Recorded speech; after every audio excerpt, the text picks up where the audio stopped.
As far as I'm concerned, this is the end of class. What I'm about to do is to answer that question that was asked, which is how do you not participate in your breath? Because I said that. I said that in some of my writing. I don't want to just say how. I want to answer the question why. Why would you not want to participate in your breath? You know, I used to, before the epidemic, I was able to be part of the group that goes into the San Quentin prison to practice Zen meditation. And I noticed something very different. I actually really enjoy practicing meditation inside the prison. Because the people, the students that were there, they were there for the right reason. All the things that we do here, imagine you're like the inmates and you're being locked up in this prison. All the things that we do here is to improve the quality of your life. We're here to decorate your walls. We're here to improve the food. We're here to give sensitivity lessons to the guards to improve your incarcerated life. That's not what Buddhism is. That's what American Buddhism is. Similar to American yoga. Buddhism is not about decorating your room. It's not about improving sensitivity. It's not about showing you how to eliminate anxiety and all that. It's not about that. Buddhism is a demolition. Buddhism is about destroying the walls so that you are no longer incarcerated. That's not to say that we want to help you jailbreak. That's not what we're talking about. What we're talking about is that when you're imprisoned, both your body and your mind is imprisoned. We can't help you liberate your body because you're there for a reason. But we can help you liberate your mind. Why is it so much easier to teach meditation and Buddhism in prison than it is to teach outside the prison? Because if you're outside the prison, you have too much freedom. You have too much freedom. You're actually enjoying all this. And no one's going to convince you that you are an inmate being locked into a prison of your mind. You're not going to believe me when I said that. But when you're a prisoner, when you're an inmate, in there 25 to life, that's not a joke. That's 25 to life. 25 to life means life. Because 25 means that that's a minimum sentence, and after which you're eligible for parole. And most of the inmates there have gone through the parole process 10 times and can never get out. They're there for life. They're given up on the part of the body. What they want is liberation of the mind. So this is the part where we're moving away from the physical body into the mind.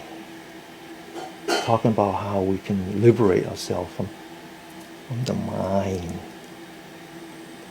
But then you would say, what is the mind? What is it that you're talking about? What is the mind? Someone says, Tay is smiling at me. Tay is definitely smiling at me. I'm smiling back. Tay is Thich Nhat Hanh. Tay is the Vietnamese word for teacher. The Japanese word for teacher is Roshi. Okay, so it's the same word. It just means teacher. And I talk about Thich Nhat Hanh. Thich Nhat Hanh talks about two things. If you were to say, what is Thich Nhat Hanh's brand? What is that two things that people say about Tay? They say that he is the father of mindfulness. He is the person that brought mindfulness into the West, whether it's America or France or Europe or wherever. Okay? What else did he say? That he is the father of engaged Buddhism. 2. Mindfulness, engage Buddhism. Those speak to the walls that I'm talking about. That when I say that you're incarcerated, that your mind is an inmate of this prison, the walls are made up of time and space. That's the universe that we're in, is time and space. And then you would say, Danny, what the hell are you talking about? Without time, without space, what is there? That's what Buddhism means, is that Buddha means someone who's awakened. He's awakened to the fact that he's being incarcerated by time and space, what we call the universe. What we call the universe. If you can move outside the universe, where you're no longer constrained by time and space, you are now a Buddha. That's scary, huh? Scary. Now, there are 2 movies. The Hollywood people actually very, very good in appropriated Buddhist concept into entertainment. The 2 movies I like is Interstellar and Matrix, both of which are very deep in Buddhist concept. Interstellar talks about time traveling. Well, no, they don't talk about time, maybe, but definitely what they talk about is what we call time dilation, which means that the universe has different times. So remember the planet Miller? One day in the planet Miller, well, 1 hour anyway. 3 hours is 20 some odd years. Remember they were stuck in planet Miller for 3 hours, and when they returned to the space station, their partner, the person who remains, had aged, almost close to 30 years. That's called time dilation. That as the closer that you are to the singularity, what's called a black hole, then the longer is the time. Okay, now that's a very Buddhist concept. That is a Buddhist concept, which means that we are living in this universe that we call the realm. And we are in this realm that I talked about in the past called the desire realm, that we are totally consumed by our physicality, our desire. When you go beyond that, there is the form realm and the formless realm, all which constitute what we call the universe. And different parts of the universe have different time. That's what's in the movie. The other movie that I like even more is Matrix. In Matrix, they talk about synthetic reality. We're living in a synthetic reality. That what we call time and space is synthetic. It exists because you believe that it exists. Right? It exists because you believe that it exists. Now I'll come back to the Matrix movie in a minute because it's key to what we're going to be talking about.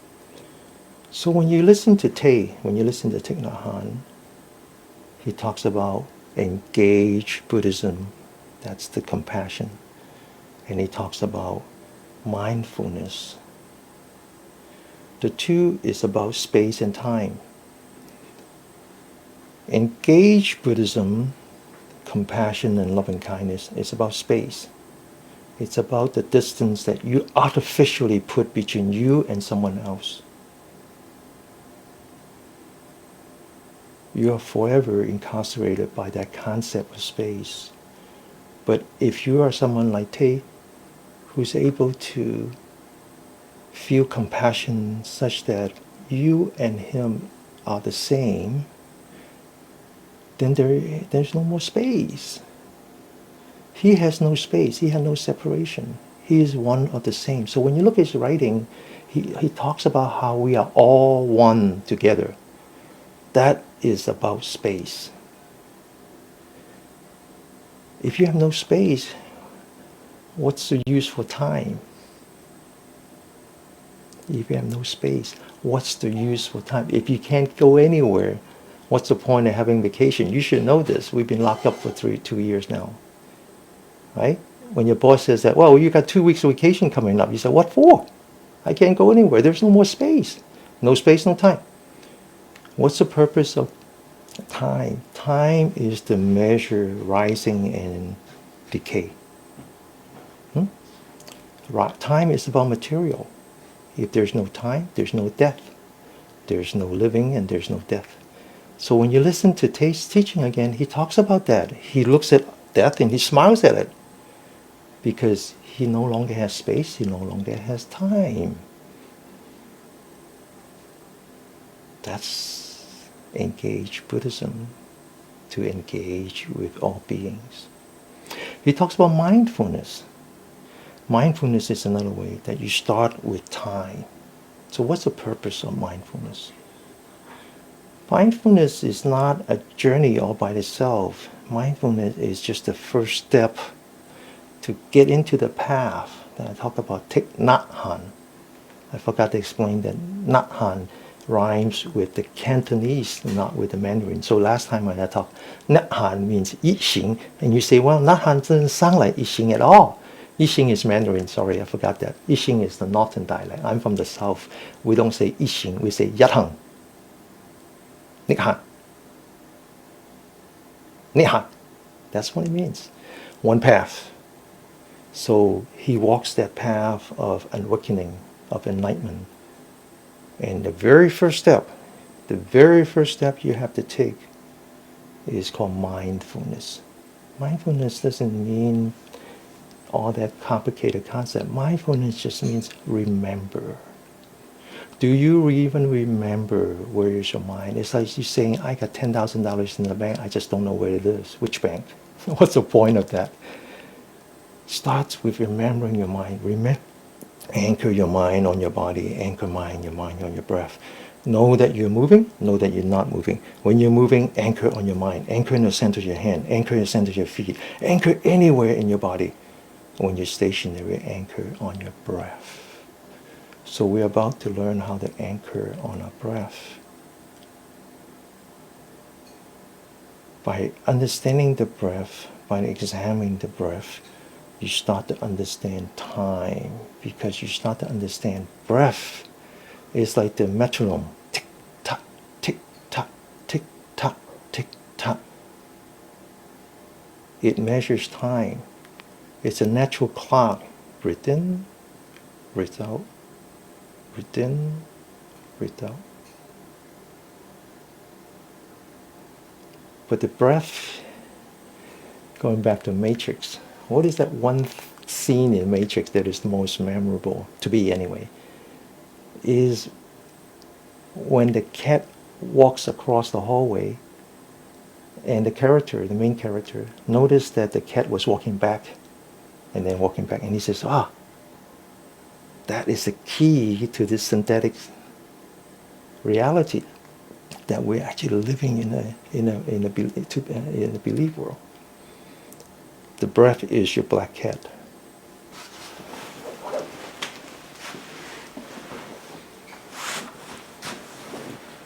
I want you to go back to the postures, sit up straight, make sure your feet are firmly on the ground, your hands are relaxed. It's very important you relax your hand now, because right now it's a very different kind of practice. It's the one we don't use our brain at all.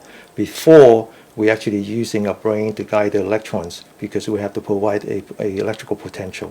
The brain allows you to do that. It's actually not the brain, it's the chamber between the left and the right. That's why part of our practice has to do with separation of the left and the right. Here we don't use the brain at all, because we want to experience outside of the desire realm through this cat. Open your shoulder. Straighten up your spine, lean back your forehead, tuck in your chin, rotate your hip forward, relax your eyelid, touch the roof of your mouth with the tip of your tongue. Now just focus on your breathing. Know that you're breathing in, know that you're breathing out. Now, for some of you might not be able to really experience your breath yet, especially when I ask you to experience it on your lower part of your stomach, not at your nostril. I don't want you to use your nostril because it's too close to your brain. We're now into the no thinking part.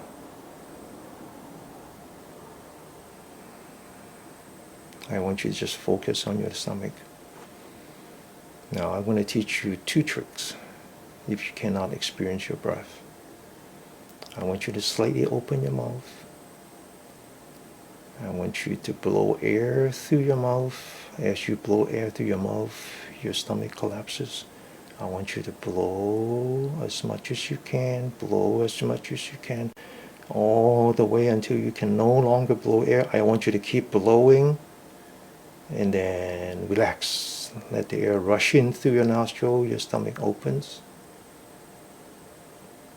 One more time, blow air through your mouth. Watch how your stomach collapses. Keep blowing, your stomach completely collapses. Blow some more. Relax, let the air flush in through your nostril. Your stomach expands. Relax. One more time.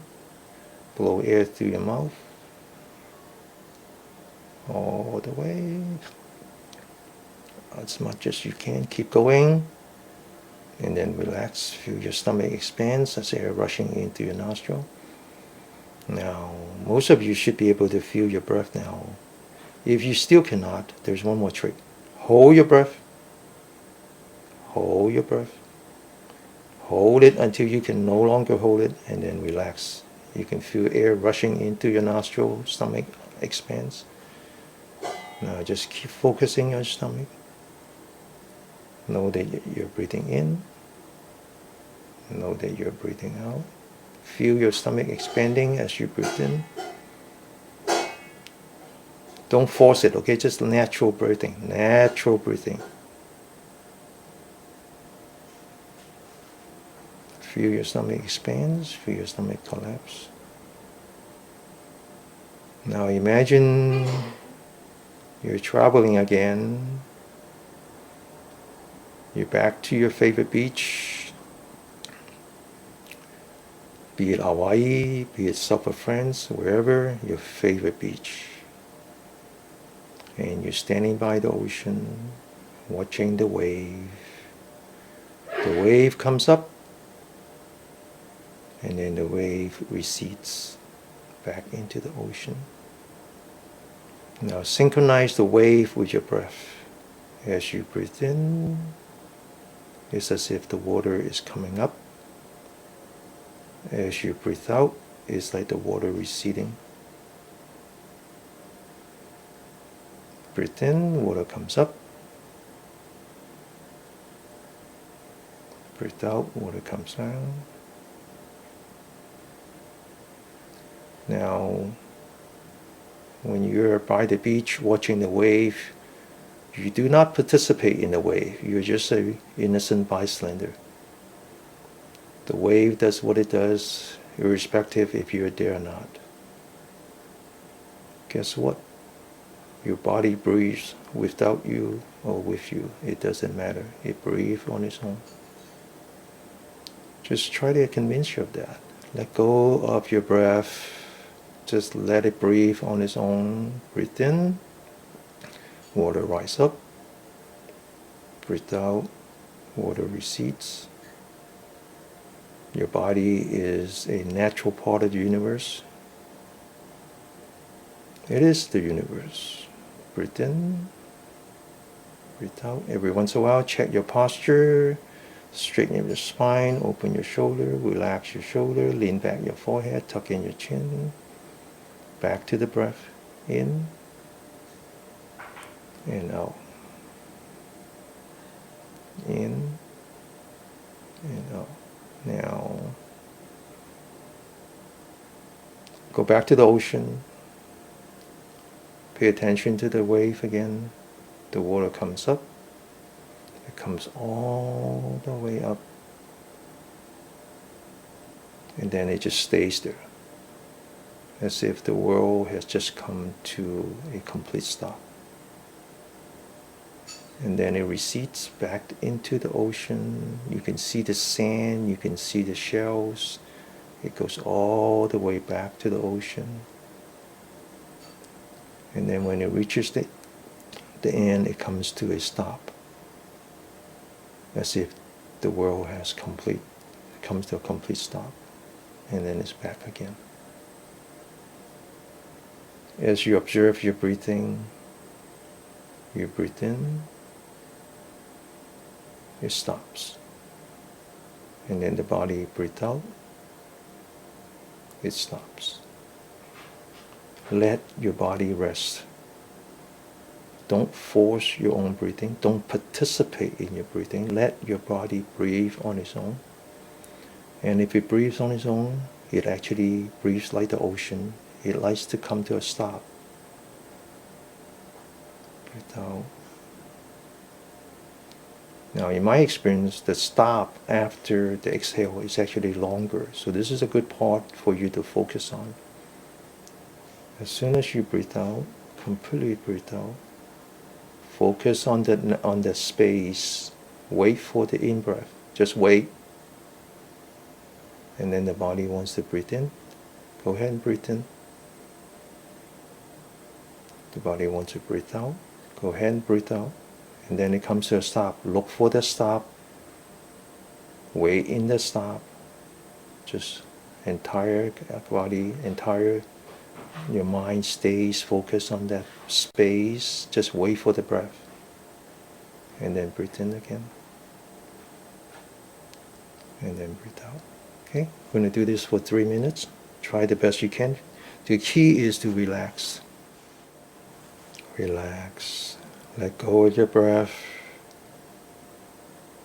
Wait for the in-breath. Let your body breathe on its own. No talking, no thinking, no breathing. Let the body does everything on its own.